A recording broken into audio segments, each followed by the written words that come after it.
cours est intitulé Introduction au management en santé. Le cours est de 45 heures et il est dispensé par le chef de travaux Balemba. Le cours commence par une introduction générale et dans l'introduction, nous avons le point suivant. 1. Aperçu général du cours. 2. Les objectifs du cours. Parmi les objectifs, nous aurons les objectifs généraux du cours, les objectifs spécifiques du cours. 3. Le plan du cours. Autrement dit, les canevas du cours. Les canevas du cours comprend le chapitre 1, généralité sur les concepts de base en management en santé. Le chapitre 2 se focalisera sur les théories générales sur le management. Le chapitre 3, les systèmes managériels en santé. Après ce plan, il y aura une brève bibliographie en rapport avec les cours. Et ensuite, le cours sera coiffé par les exercices, le déroulement des activités pédagogiques. Le déroulement des activités pédagogiques se fera de la manière suivante. Le début, le cours commence mardi le 23 juin 2020 jusqu'au samedi 27 juin 2020. Heure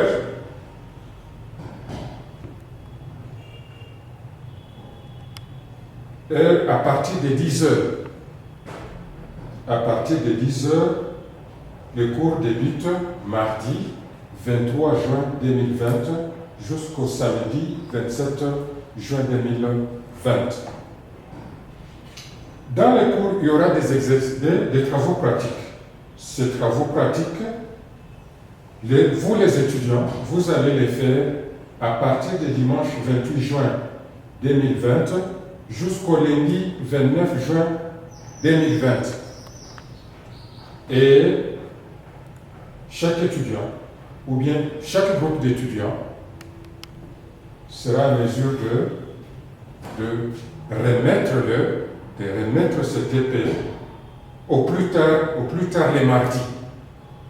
Au plus tard le mardi 30 juin 2020. Les cours d'introduction au management en santé, nous avions commencé par vous donner l'ossature du cours, notamment le plan tel que vous allez le remarquer dans la suite. Dans l'introduction, nous avions parlé de l'aperçu général du cours. Alors, l'aperçu général du cours repose sur le fait que ces supports de cours doivent vous fournir en qualité d'étudiant en santé publique en G2 et initiation au management en santé. Parce que le management en santé se retrouve à toutes les étapes du système sanitaire dans notre pays. Alors, l'enjeu essentiel est celui de montrer toute l'importance de cette discipline, notamment le management en santé, pour les organisations en général et les organisations en santé en particulier. Lorsque, dans la suite de notre cours, vous allez vous rendre compte que nous utiliserons toujours les concepts d'organisation en santé. Pourquoi? Parce que les hôpitaux, les centres de santé, les zones de santé, les ministères de la santé, les divisions professionnelles, ce sont des structures sanitaires. Et ces structures sanitaires sont considérées comme des organisations en santé. C'est la raison pour laquelle, tout le long de notre cours, nous allons toujours utiliser les vocables des organisations en santé. Et on peut encore beaucoup plus loin parler des entreprises sanitaires. 2. Objectif du cours.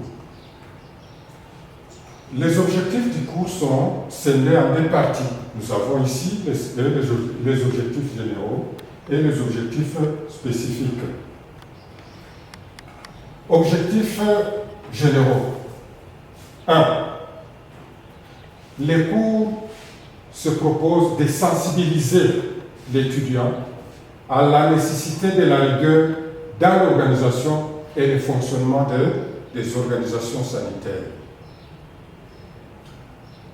Deuxième objectif, faire découvrir à l'étudiant un ensemble de principes pouvant favoriser une pratique de cette rigueur en management en santé.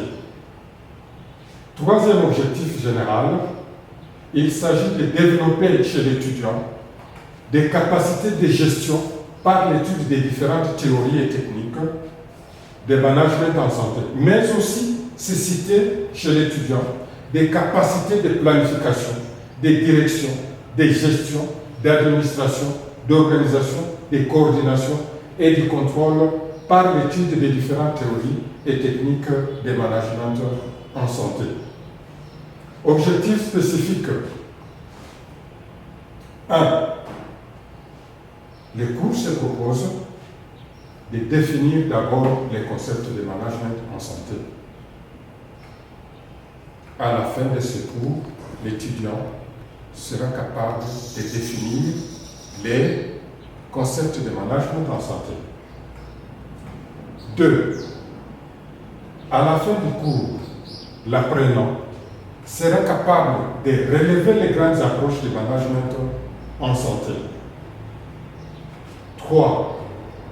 Décrire le système managérial par rapport aux principes fonction d'une organisation de santé.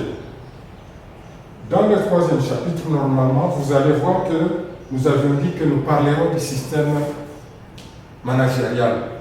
Donc, le système managérial repose sur les différentes fonctions du management en santé.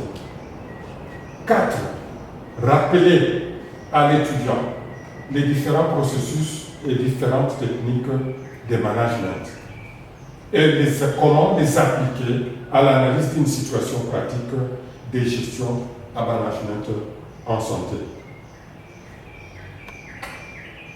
Le plan du cours.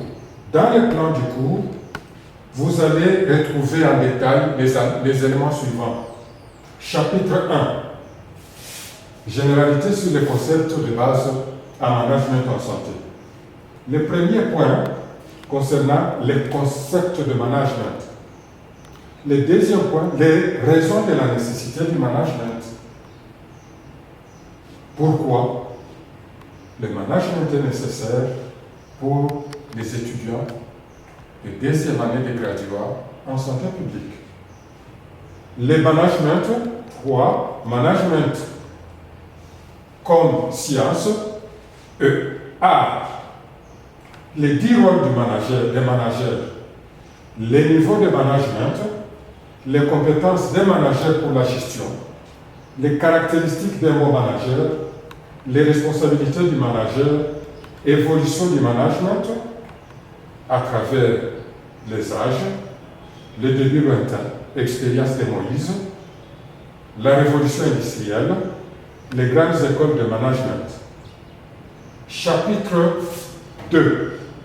Le chapitre 2 va se focaliser sur les théories générales sur le management. Déroulez jusqu'à la deuxième chapitre.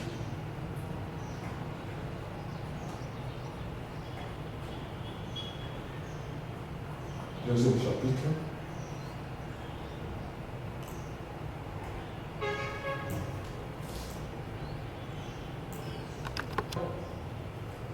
Les théories générales sur le management. Premier point du deuxième chapitre, nous allons voir l'évolution du management. Comment le management a évolué. Les débuts lointains, ça veut dire que depuis les Homo sapiens, les hommes ont toujours élaboré des règles d'organisation des sociétés humaines et et du travail. Alors, dès 5000 ans avant Jésus-Christ, les gens avaient déjà des notions en management. De 4000 ans avant Jésus-Christ en Égypte, il y avait déjà des constructions de la pyramide de Khéops couvrant 52 611 mètres carrés, soit 5,25 hectares. Deuxièmement, nous avons l'expérience de Moïse. Dans ces 5 livres, il a décrit comment il a géré l'exode de plus de 1 million de personnes vers la conquête de terre à travers un désert aride pendant plusieurs années et des risques de famine, de soif et d'épidémie. 3. Quelques précurseurs de la théorie du management en santé. Nous avons Robert Owen, il est le pionnier du management des ressources humaines. Nous avons Charles Babbage, c'est un mathématicien, il est inventeur de machines à calculer. Lui, selon lui, on peut augmenter la productivité dans les usines en appliquant les principes scientifiques. Tout comme on peut augmenter aussi le rendement de travail dans les organisations sanitaires, notamment les structures des sanitaires, aussi tout en appliquant les principes scientifiques. Les grandes écoles de management, il y en a 4 écoles. Nous avons l'approche classique, l'approche behavioriste et les autres écoles. Le management scientifique. Dans le management scientifique, nous avons les spécialistes suivants. Nous avons d'abord Taylor et l'Organisation scientifique du travail. Taylor est né en 1856 et il a fait des études techniques et nommé ingénieur en chef aux aciéries de Midvan aux États-Unis. Sa théorie reposait sur 2 principes. Bonne organisation, étude rationnelle des phénomènes. 2 principes, bonne organisation et étude rationnelle des phénomènes. Les principes de l'OST. Chaque travail, selon lui, chaque travail est décomposé en tâches et il arrive à établir une méthode scientifique de réalisation et de chacune. Il y a quelque chose qui manque ici. Alors, dans le premier principe, il s'agit d'étudier les méthodes du travailleur pour exécuter une tâche. Deuxième principe, il s'agit d'identifier les mouvements inutiles et les temps morts pour découvrir la seule meilleure manière d'accomplir une tâche dans le temps le plus court. Et tout cela, nous les observons dans les organisations sanitaires. Et les principes de Taylor, à l'état actuel des choses, sont développés, sans le savoir, sont développés dans chaque structure de santé, qu'il s'agit dans les centres de santé, qu'il s'agit dans les hôpitaux, qu'il s'agit dans les centres de santé de référence, qu'il s'agit dans des structures au niveau central, au niveau intermédiaire, et bref, au niveau périphérique. Autre auteur à l'Organisation scientifique du travail, nous avons Franklin, Liliane Gilbert, nous avons Harry Gant, nous avons Ellington, nous avons Harry Ford et sa doctrine basée sur le Fordisme. Ici, bien que le management en santé ait des avantages, mais il y a eu des critiques. 3 principales critiques. Il est trop mécaniste. Ça veut dire qu'il repose toujours sur le rendement humain qui dispose toujours les ouvriers. Il ignore les besoins sociaux et innés du travailleur. Il y a l'augmentation non contrôlée du rythme de travail et qui peut amener à une détérioration de la qualité et un usage anarchique des machines ou des matières premières ou un coût social difficilement mesurable. C'est la raison pour laquelle sur le plan professionnel, il existe même des maladies professionnelles. Deuxième spécialiste en organisation des statistiques du travail, nous avons Fayol et l'organisation administrative. Fayol, c'est un Français. Il est considéré comme le véritable père de la théorie et du management.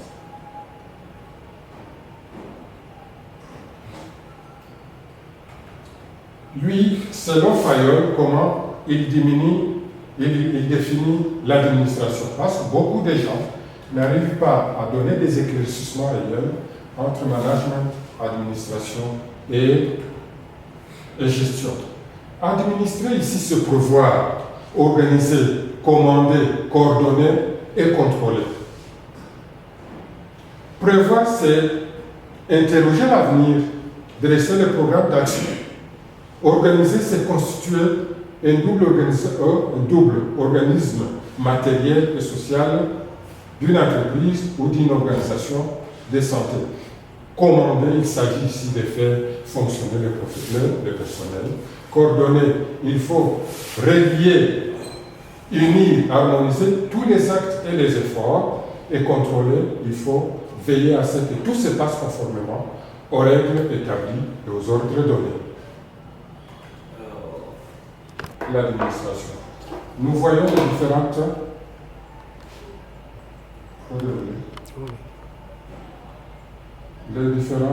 petites définitions ici. Et puis après, nous avons les 14 principes d'administration.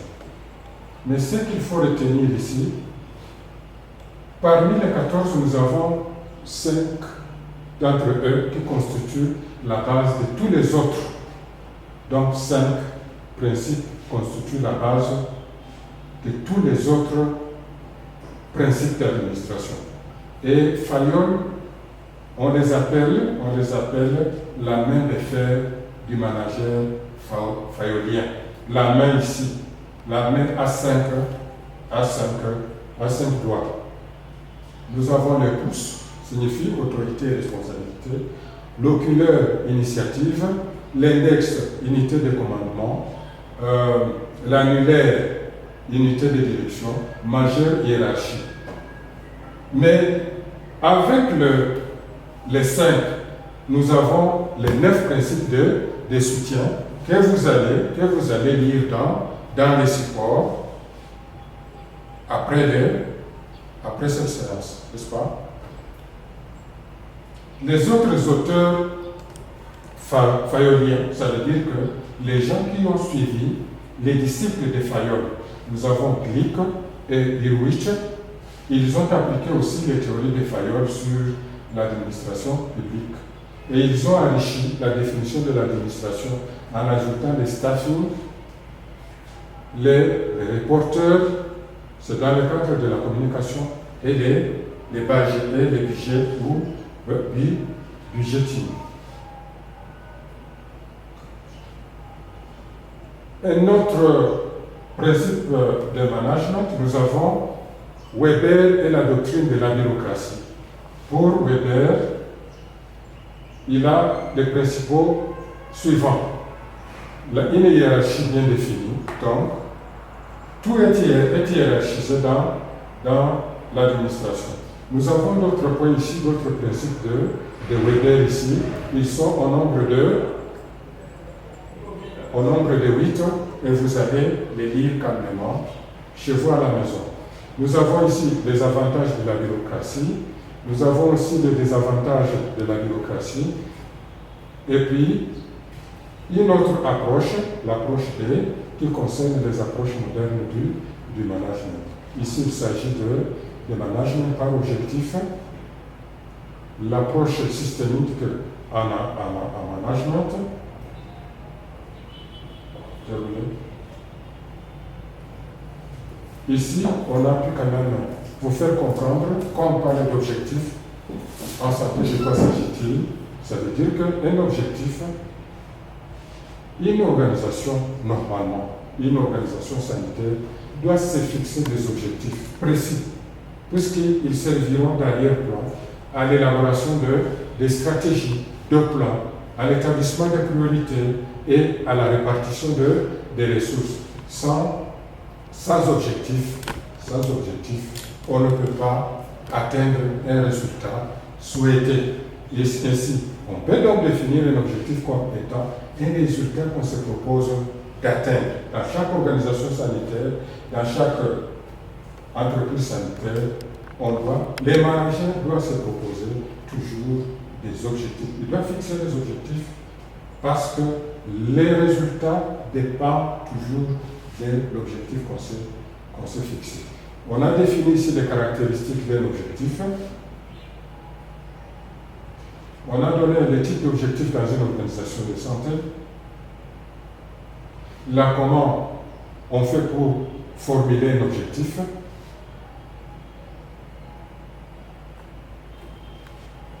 Et nous passons directement au troisième chapitre. Le troisième chapitre concerne les systèmes managériels. Quand on parle de système managérial, on voit les principales fonctions du management. Je reprends encore. Quand on parle de système managérial, ce qui vient à l'esprit, ce sont les fonctions du management en santé. Quelles sont les différentes fonctions? Quelles sont les différentes fonctions du management en santé?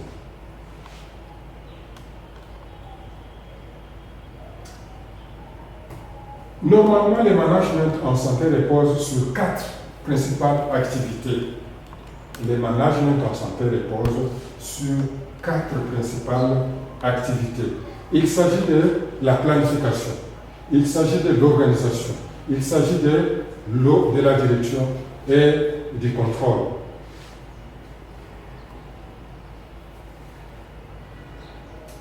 Alors, les fonctions managériales sont souvent agencées comme suit.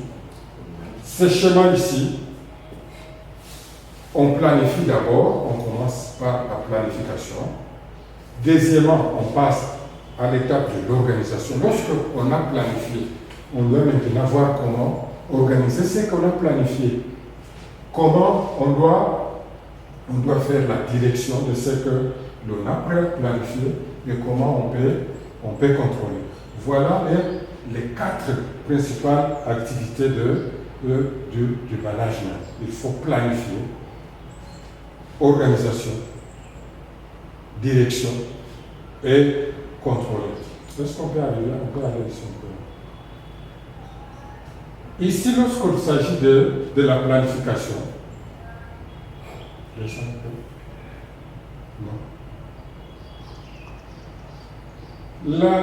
dans la planification, l'étape de la planification, il s'agit ici de définir le but, les objectifs, et puis on élabore le plan d'action à suivre pour réaliser ces objectifs. Retenez bien que la planification consiste à l'allocation rationnelle et pratique et efficiente des ressources rares, parce que les ressources ont toujours été rares, mais les besoins sont toujours illimités. On passe. La direction, l'organisation plutôt. L'organisation, c'est un processus qui consiste à la distribution du travail en tâches individuelles dans les unités. Est liée en relation des individus et des groupes responsables du travail. Il s'agit ici de la mise en place des infrastructures matérielles et la structuration de tout l'ensemble. On ne peut pas normalement faire le management sans direction. Ici, la direction consiste ou bien repose à une indication des instructions nécessaires aux membres de l'organisation. À chaque étape dans la structure,